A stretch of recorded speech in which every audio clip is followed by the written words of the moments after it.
So in the last video, we looked at where they'd actually already given us the u, as we did in like 261 and 269. But now they're going to take that away from us, and they're going to give us just the function. We're going to have to figure it out from here. So we're going to start with 275. I was going to do 271, but I don't want to waste the time doing it when we can look at harder problems.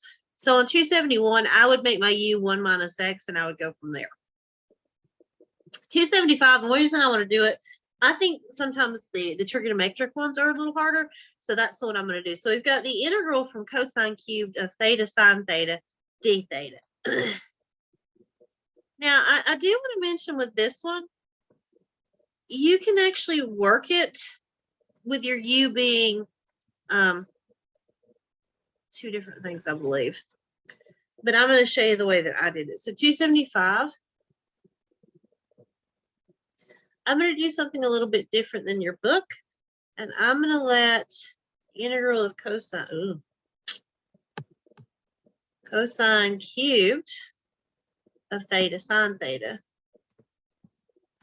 d theta. And at this point, I need to do, the first thing I want to do is pick my u. I'm going to let my u, ironically enough, be equal to cosine theta. And I'm not going to do it the same way we did the other one.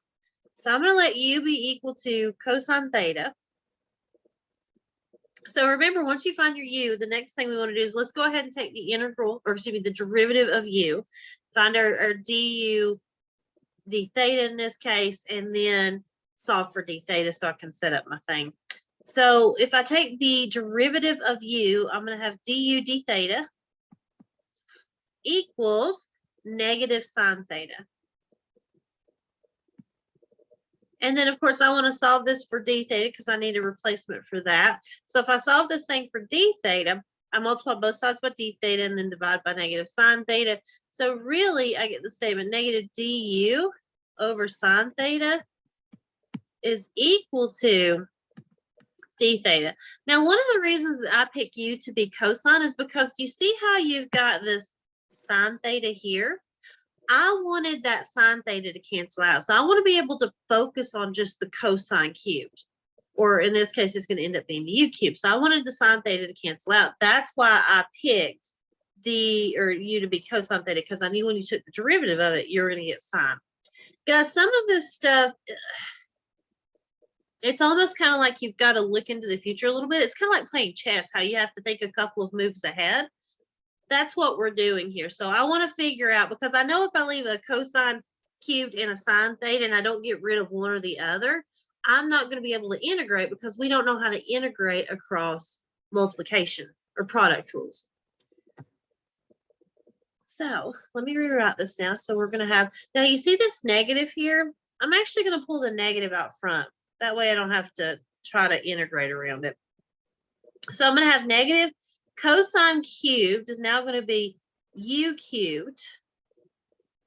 We've got the sine theta. And then I'm going to multiply by d theta. So notice I already put my negative out, so I don't need to worry about that. But d theta is going to be du sine theta. And now, look how pretty this is. Your sine thetas cancel out. And you are left with a negative integral of u cubed du, which is so pretty. So now let's go through and let's take our integral. Of course, the negative is just going to hang out here. The integral of u cubed, remember I add 1 to the 3, that becomes the 4. I'm going to divide by 4. So it's actually u to the 4th over 4 plus c. So let's replace our u here. Our u is going to be, and I actually like writing it like this. Instead of writing u to the 4th, I'm going to write it negative 1/4. So my u is cosine, so this is going to be a cosine to the 4th theta plus c. And that is what we were after there. So that's 275.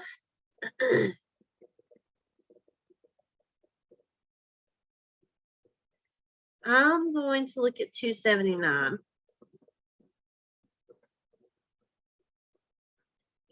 So same directions. So with 279, we have the integral of t sine t squared cosine t squared dt.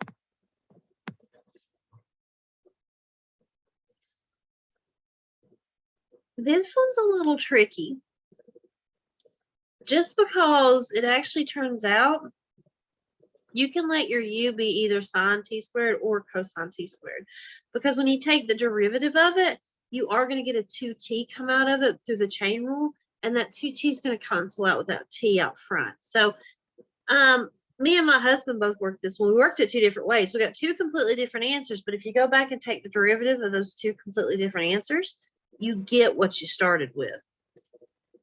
So I chose to do u equal to cosine t squared. And now if I go through and I take the derivative of cosine t squared, du dt, because that's the integral, or that's the variable that I'm taking the derivative with respect to.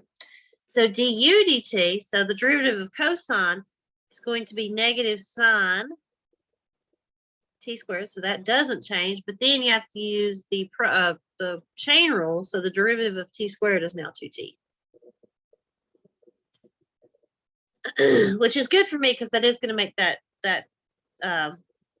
t cancel out here. So now we're going to have the integral of t sine t squared. Oops, I forgot to do something, guys. Let's go back over here, and if I solve this du dt for negative sine t squared times 2t for dt, it really ends up being du over negative sine t squared times 2t equals dt. I got a little ahead of myself. I got excited about all the trig. So now we've got t sine t squared. Cosine of t squared is u. And then dt is going to be du over negative sine t squared times 2t. So this is how nice this one is. You do see quite a bit cancel out, and it is going to come out to be a really pretty integral. And the same thing would happen if you would pick u to be sine of t squared. Because if you pick u to be sine t squared, well, the derivative of sine, of course, is cosine. So you actually see the cosines canceling out. But in my case, the t is gone. The sine t squared is also gone. So on the bottom here, I've got a negative 2. So I'm going to clean this up a little bit. I'm going to write it a little bit differently. I'm going to say, let's have the integral of, you see that negative 2 on the bottom? Let's write that negative 1/2. So we've got negative 1/2 times the integral of, looks like all I have left is u du. So I know it's going to be negative 1/2 times whatever the integral of u du is. And the integral of u is going to be, so you've got u to the 1, add 1 to it. So you've really got u squared over 2.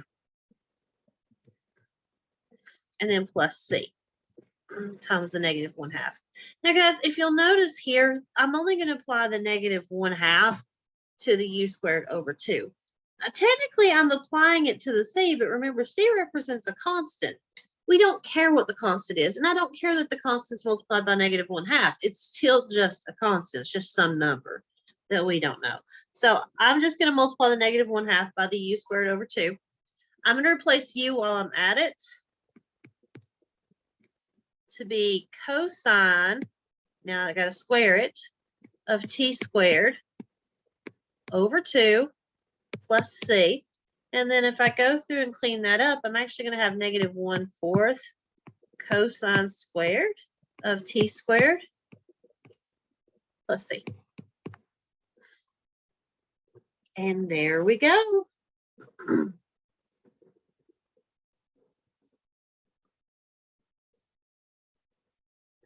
I'm going to do one more. And guys, this problem, the next problem I'm going to do, it's not the calculus that's hard, it's the algebra. As I've worked through some of these problems, the algebra, some of these are just, it's insane. Especially as we head towards the last section that we are going to do. The algebra for some of them is just absolutely ridiculous. So just be prepared for that. So let's do one more before we switch gears in this section. So I'm going to do number 283. So number 283, I'm going to step away from trig and I'm going to do y to the 5th over 1 minus y cubed raised to the 3/2 dy. So the first thing that I want to do is I want to go ahead and pick my u and I want to solve for dy because I want a replacement for the dy. Now this one's figuring out what you're going to use as your u is pretty straightforward. We've got a composition of functions on the denominator here where I've got 1 minus y cubed raised to the 3/2. That's a composition. So I'm going to let my u be what's in parentheses. And I know what you're thinking. Well, if that's the case, how are we going to get the y to the 5th to go away? It works out really nicely, at least in this aspect of it. So if I go through and take du dy, so the derivative of u with respect to y, I'm going to end up with a negative 3y squared.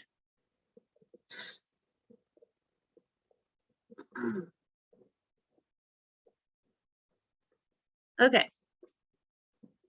So now if I solve that for dy, I'm going to have du over negative 3y squared equals dy. So that's my first, or we got my u here, right? I'm going to plug that in. I've got this. So let's go through and let me rewrite my integral in a way that makes sense. So I'm going to have the integral of y to the 5th times 1 minus y cubed raised to the negative 3/2 dy. Because I like everything to be in a row. I don't want to see quotients and I really don't want to see products. So we're already noticing here we've got an issue. Let's plug in what we know. So we're going to have the integral of y to the 5th times u, because 1 minus y cubed is u, to the negative 3/2 times du over negative 3y squared. We do see some stuff happening with the y's. This y to the 5th is going to cancel out to be a y cubed. And the reason it's going to cancel out to be a y cubed is because of this stuff on the bottom. This y squared cancels it out. I do have a negative 3 on the bottom. I'm going to pull that constant out front of your integral. So I'm going to rewrite it to be negative 1/3. So we've got the integral, or negative 1/3 times the integral of, now here's where we have an issue. Y cubed u to the negative 3/2 du. So everything is perfect except for that y cubed. I really need the y cubed to somehow be in terms of u. Otherwise, I'm kind of stuck as to what I can do here. But watch what happens. I'm going to take that y cubed that I had left over there. Did I have a y cubed?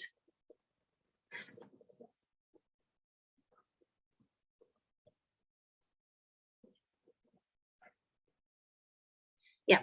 And I'm going to change it. I'm going to use my substitution up here. I'm going to use my u equals 1 minus y cubed. What if I was to solve that for y cubed? That would also give me another substitution. So it's almost like we're doing a double substitution here using just the fact that u equals 1 minus y cubed. So if I was to solve u equals 1 minus y cubed for y cubed, and the reason I want to solve for y cubed is because this thing here is in terms of y cubed, I could basically just say, oh, let's add y cubed to both sides. So I've got y cubed plus u equals 1.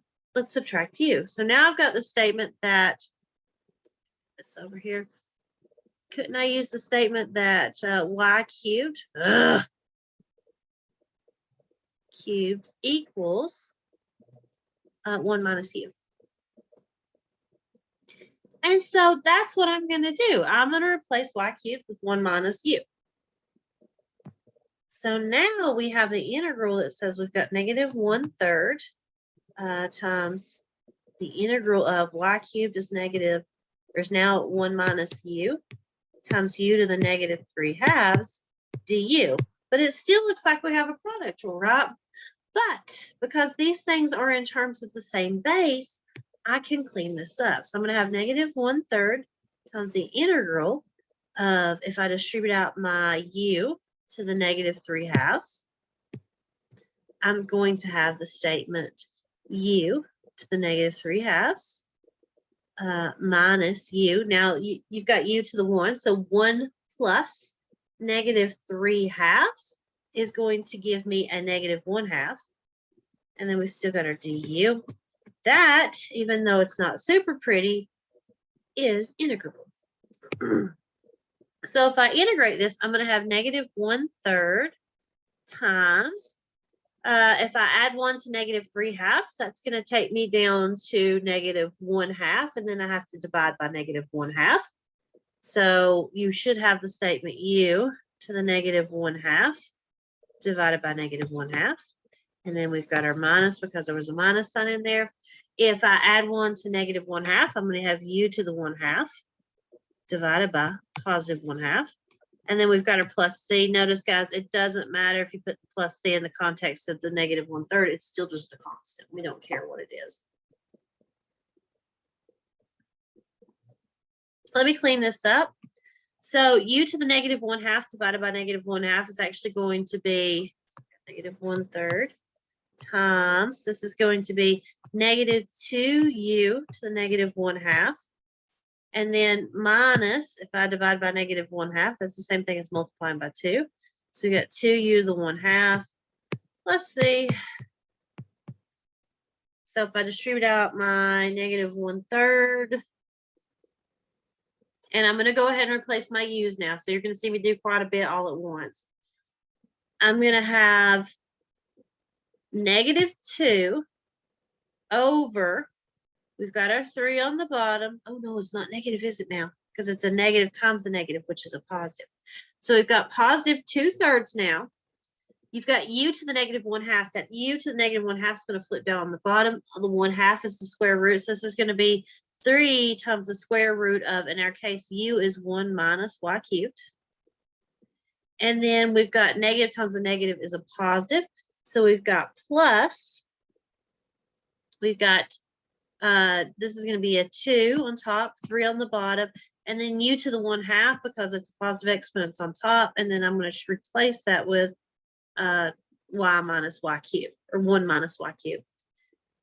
Now, this is not a good enough answer for your book. This is correct, but your book did not like this answer because this answer is not completely simplified. In other words, it doesn't have a common denominator.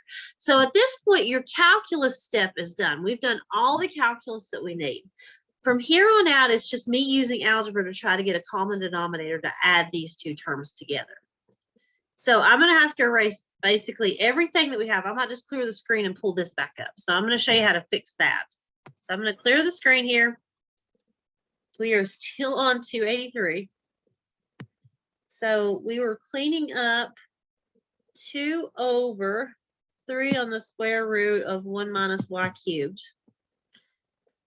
plus 2 times the square root of 1 minus y cubed over 3. And then we had a plus c. So I just want to get a common denominator. My common denominator is going to be 3 on the square root of 1 minus y cubed. So from here, I want to make sure that both of them have the 3 times the square root of 1 minus y cubed on the bottom. They both have the 3. The second set of fractions is missing the square root of 1 minus y cubed. So I'm going to multiply the top and the bottom function, or fraction, by the square root of 1 minus y cubed.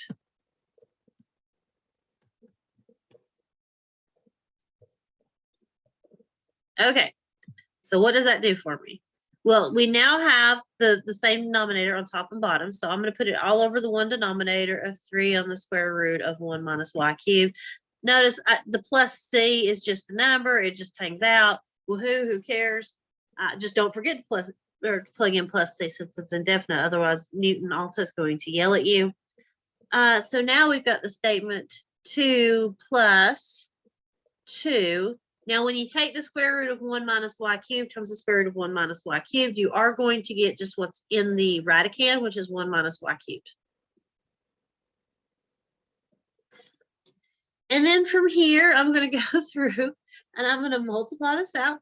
So now we've got 2 plus 2 minus 2y cubed over 3 on the square root of 1 minus y cubed plus c. So if I combine like terms, I have 4 minus 2y cubed over 3 on the square root of 1 minus y cubed plus c. Now that answer should be plenty good enough. The book takes it one step farther. They're going to factor out a 2 on top. So if they factor out a 2 on top, they're going to get 2 times 2 minus y cubed over 3 on the square root of 1 minus y cubed, and then plus c. There's no reason to factor the 2 out. It doesn't do anything. But that's what they get. That's the final answer. Again, the last part of this is just algebra. Guys, I'm not exactly certain because every single person's problems are different. I'm not exactly certain if Newton's going to force you to do that. But if you keep doing a problem and you're getting almost the right answer, chances are that's what the problem is. You just need to go through and actually find a common denominator if you've got fractions. All right, so that's the last problem I'm going to do on this video. I'm going to switch over. We're going to do some more problems with definite integrals. So I'll see you in just a moment.